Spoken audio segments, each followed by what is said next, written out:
When it comes to music notation, our minor major 7 is gonna look like this.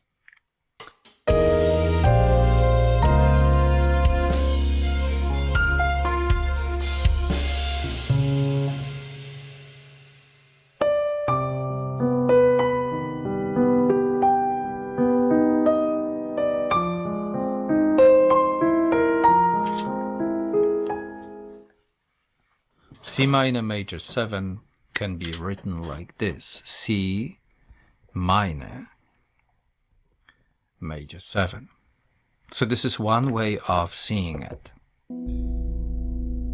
Another way of seeing it is do a C minor and then major 7 in parentheses.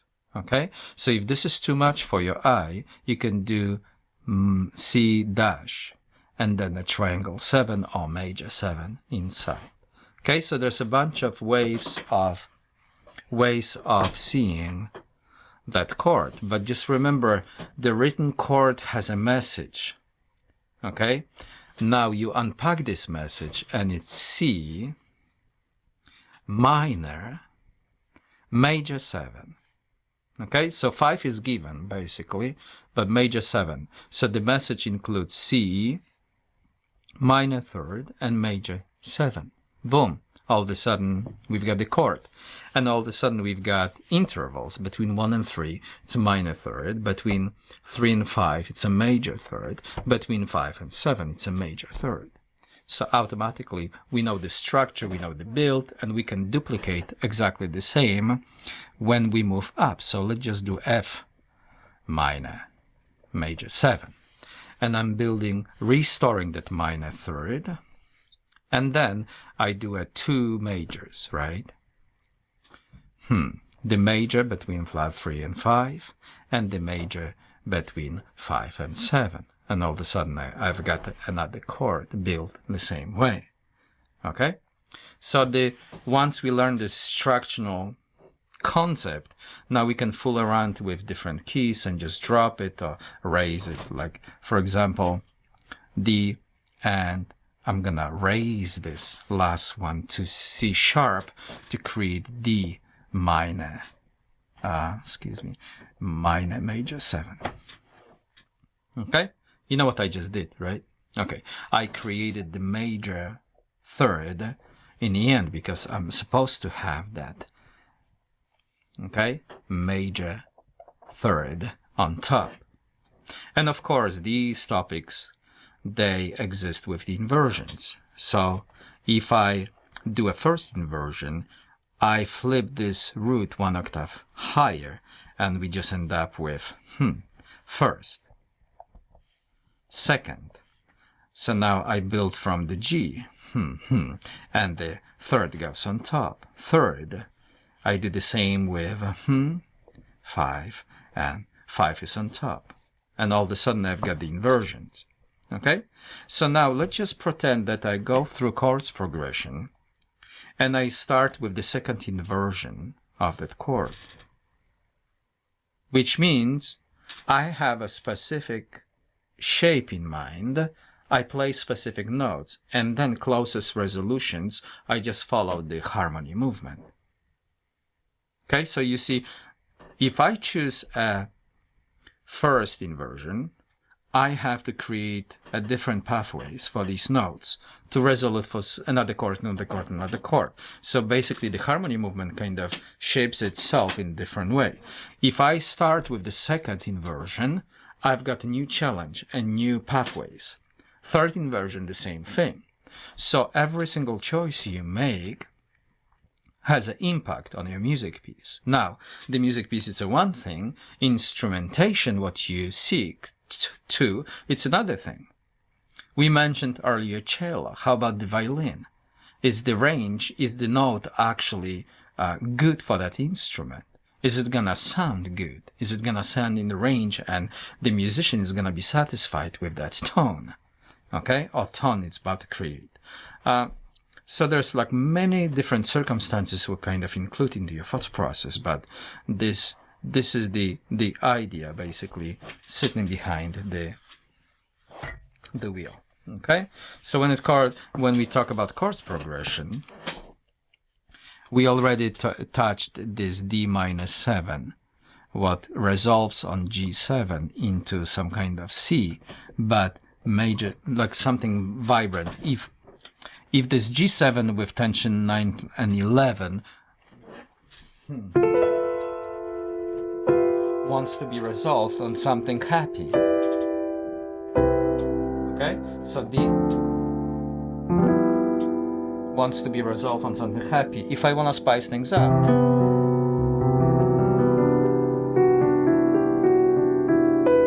I will use sharp 11th. Okay, now when it comes to use minor major 7, I would love to use some kind of dominant with flat 9th, at least, maybe flat 9, flat 13th. And now this minor major 7 makes total sense. I could always spice things up with the second degree by adding a flat 5 into it.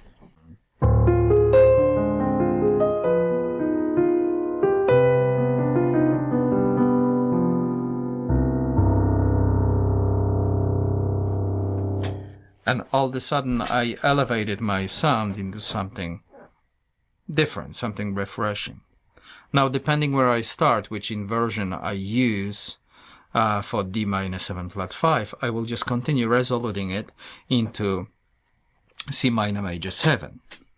So if I do a regular D, F, C, and D, so D stands for flat 3, because, I mean F, because D it's played by bass, right? G and C. So this is the bass line, what basically continues. So just this is root. So I start from 3. This is 5. This is 7. We call it flat 7. And tension 9th. And now I resolute these notes. So for example, I could keep this F, which gives me flat 7 of the G, right? I could drop this one to create tension flat 9th. Okay. Now flat 13th is missing, so I'm gonna drop this note for tension flat 13th. Okay. And of course, I'm missing some. I've got a flat 7 of the new chord, and I've got 2 tensions. So I'm lacking 3, which basically gives me this flavor of the major dominant 7. So I could drop that C into B, and B automatically it's 3. Okay, and now you see the transformation. I'm going this way. So now I have to spill towards C minor major 7. So I would love to include flat 3, because flat 3 is responsible for this minor. I already have flat 3, which is tension flat 13th in a G7 chord, but this time when I keep it, it becomes flat 3 of this, our destination.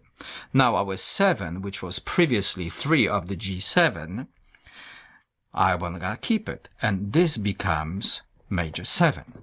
So look, I've got the root of the new chord played by someone else, and I already got like the major ingredients under my disposal, which is major 7 and flat 3.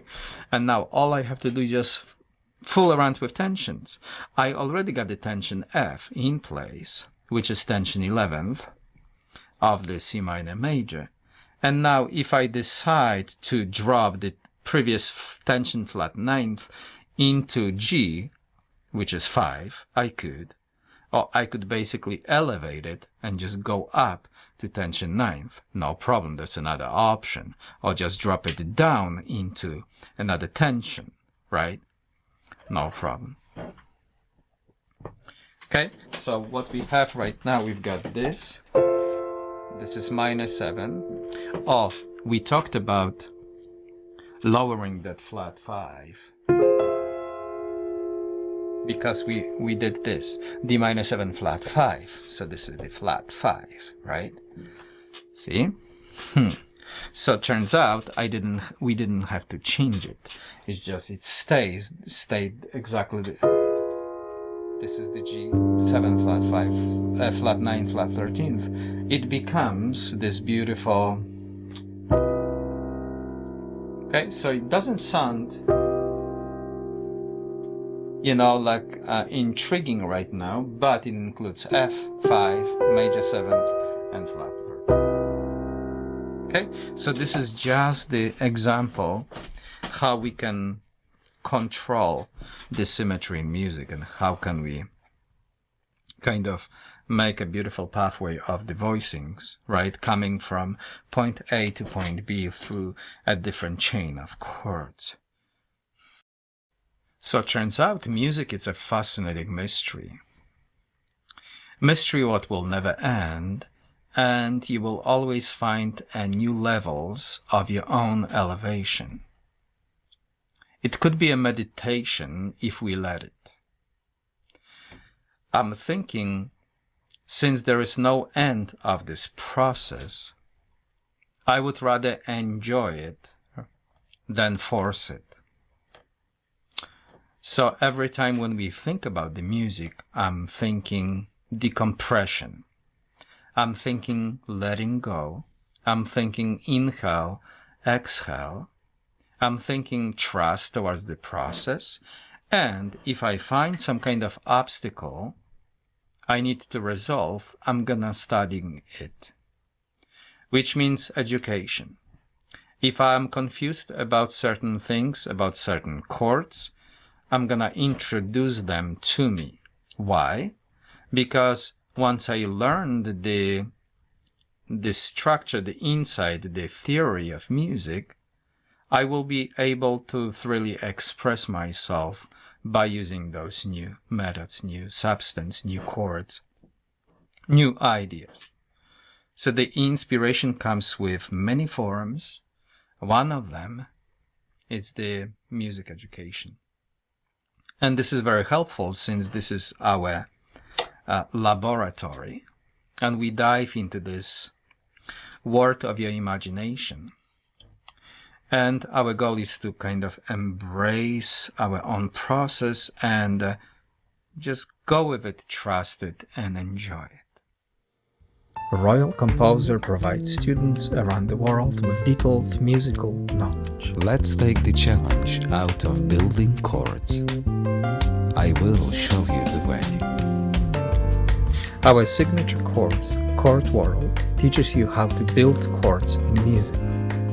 We are talking about triad 7 chords and tensions with all the inversions, 21st century stuff. With a little bit of effort, topics such as 7 chords or tensions could become your favorite topics. The Chord World provides everything you need to know about the chords in music from A to Z. No matter what style of music you create, our powerful, detailed video presentations will help your music production. If you are serious about the music creation, check out Chord World. We are here to support you and your music.